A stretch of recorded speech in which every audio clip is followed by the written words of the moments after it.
Target locked.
Bunga Tanjung titik berseri buat hiasan rambut kenari. Barisan panel bijak lestari, izinkan kami membuka bicara. Selamat datang ke dunia inovasi Majlis Perbandaran Ampang Jaya.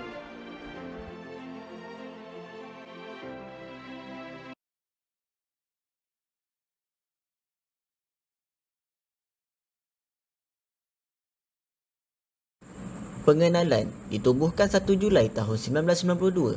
MPAJ kini ditadbir oleh Di-Pertuan yang ke-9. Jabatan Kejuruteraan adalah bertanggungjawab melaksanakan penyelenggaraan infrastruktur dan fasilitis. Bahagian elektrik bertanggungjawab memastikan sumber kemudahan tenaga elektrik di MPAJ adalah konsisten. Kumpulan FAS kini terdiri daripada 7 orang ahli Jabatan Kejuruteraan. Kumpulan FAS ditubuhkan pada 10 Januari tahun 2020. Kumpulan FAS dalam projek ini telah memenangi beberapa pengiktirafan di peringkat MPAJ. Pemilihan dan definisi masalah.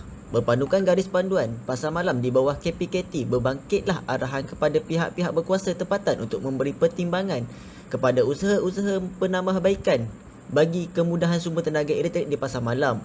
Justeru, perkara ini telah dibincangkan di Majlis Perbandaran Ampang Jaya untuk mempertimbangkan projek rintis yang memberi tanggungjawab kepada Jabatan Kejuruteraan melalui pendekatan kumpulan inovatif dan kreatif ICC.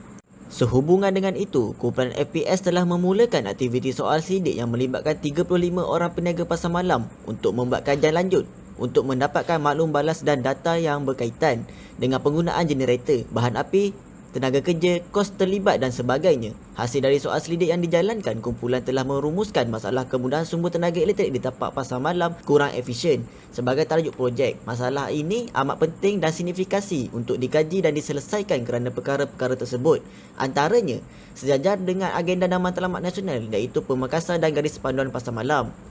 Kaitan dengan keadaan dan ekonomi semasa iaitu pencemaran bunyi dan udara. Kaitan dengan fungsi jabatan dan organisasi serta memenuhi kehendak pelanggan dan stakeholder. Visi misi sistem pengurusan pelanggan, sistem pengurusan kualiti ISO dan OSHA, Sustainable Development Goal bandar rendah karbon dan juga amalan persekitaran berkualiti. Secara penjelasan masalah, pengumpulan data bagi petunjuk-petunjuk utama telah dibuat berkaitan dengan elemen kos, bunyi dan masa. Seterusnya, kumpulan telah mendefinisikan masalah dengan menggunakan teknik 5W1H berpandukan kepada data-data utama. Sasaran projek kumpulan adalah seperti berikut. Sasaran projek 1, menghapuskan kos penyediaan generator dan bahan api. Sasaran projek 2, mengurangkan tahap 30% DBA pencemaran bunyi. Sasaran projek 3, mengurangkan masa penyediaan dari 30 minit kepada 10 minit. Analisa peluang penambahbaikan. Melalui sesi pencambahan fikiran, kumpulan telah menggunakan rajah sebab dan akibat untuk melahirkan punca-punca yang mungkin kepada permasalahan berdasarkan faktor 4M1E, Method Mission Material Environment. Seterusnya, analisa verifikasi setiap punca-punca kecil root cause telah dibuat untuk menentusahkan tahap perhubungan atau kolerasi dengan permasalahan utama sama ada ditolak atau diterima.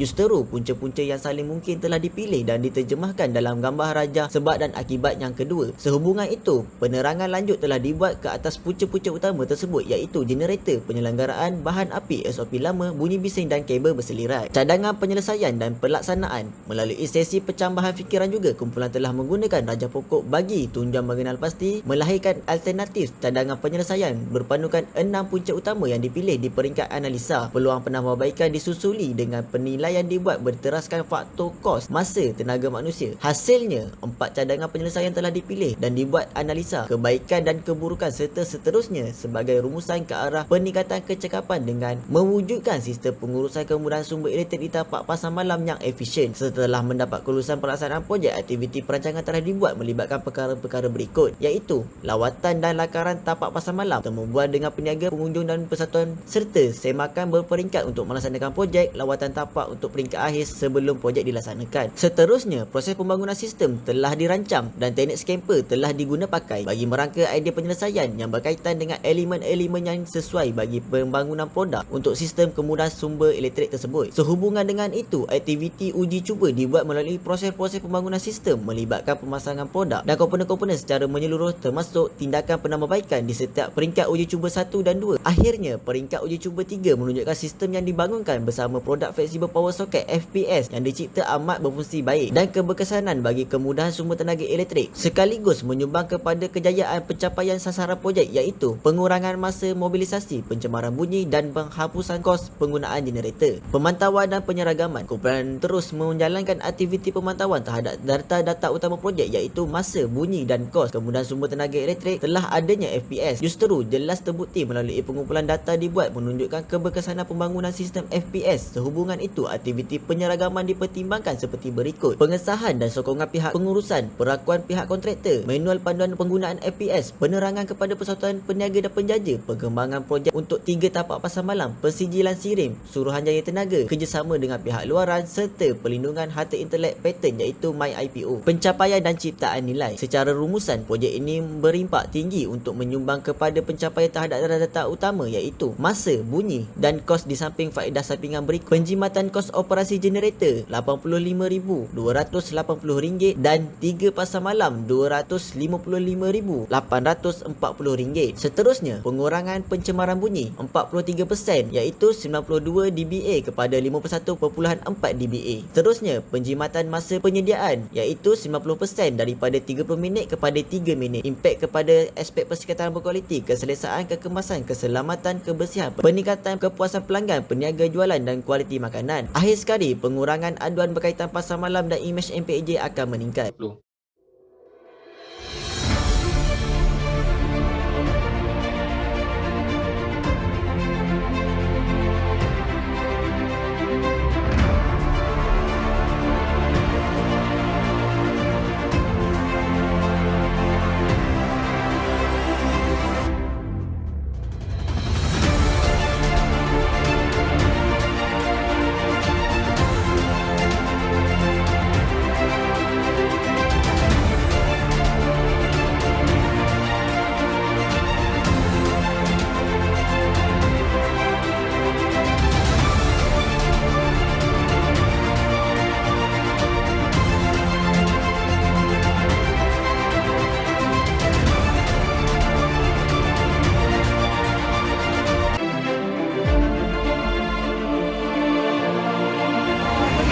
Saya suasana di pasar ni lebih selesa, nak berkomunikasi dengan penjual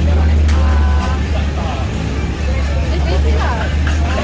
Keadaan bagi saya sangat baik. Saya itu merasakan bau dan juga asap kan. Bagi saya yang ni lah benda banyak penyanyi lah, pakai yang MPG sikit lah. Sebelum ni kan kita pakai Indian, kadang Indian okey, kadang tak. Kadang Indian okey, kita tunggu bawa wire je. Dulu kena dia wire kan, sekarang ni tak ada wire sendiri. Dulu sebab apa ni lah, sekarang kita dah kurang kan. Lagi kita nak Bagi abang, dari segi keselesaan, keselamatan, perkhidmatan masa, 1 hingga 10 abang pilih yang mana? 9 bintang lah. 9 bintang Bintang. Assalamualaikum warahmatullahi wabarakatuh. Hari ini saya ingin bercerita tentang kelebihan flexible power socket ini yang telah pun dilaksanakan, diusahakan di Jabatan Kejuruteraan. Kita pun telah pun buat ujian selama tempoh 2 bulan di tapak-tapak pasar malam. Tujuan dia untuk membekalkan bekalan elektrik kepada pasar-pasar malam yang selama ini peniaga pasar-pasar malam perlu membawa genset sebagai bekalan elektrik yang disediakan daripada rumah, perlu di-charge bekalan tersebut dan dibawa ke tapak pasar malam untuk digunakan sebagai punca kuasa bekalan elektrik. Tetapi untuk flexible power outlet ini, soket ini kita telah pun menyediakan di tapak sahaja, dan pihak peniaga hanya perlu datang tanpa membawa apa-apa, memudahkan penyediaan, dan perlu membawa wire sahaja, wire untuk dilekatkan kepada bekalan power elektrik kita. Dan beberapa peniaga boleh menggunakan setiap satu punca yang telah kita sediakan di tapak. Kebaikan flexible power socket ini, bekalannya adalah stabil dan ia mengurangkan pencemaran udara, pencemaran bunyi kepada alam sekitar, selaras dengan usaha untuk mencapai bandar rendah karbon di Majlis Perbandaran Ampang Jaya. Saya menyokong usaha ini dan diharapkan agar suatu hari nanti ianya boleh diperkemaskan dan diperluaskan penggunaan di pasar-pasar malam yang lain supaya usaha ini berterusan dan memberi kebaikan kepada masyarakat dan peniaga pasar malam di kawasan MPAJ. Terima kasih.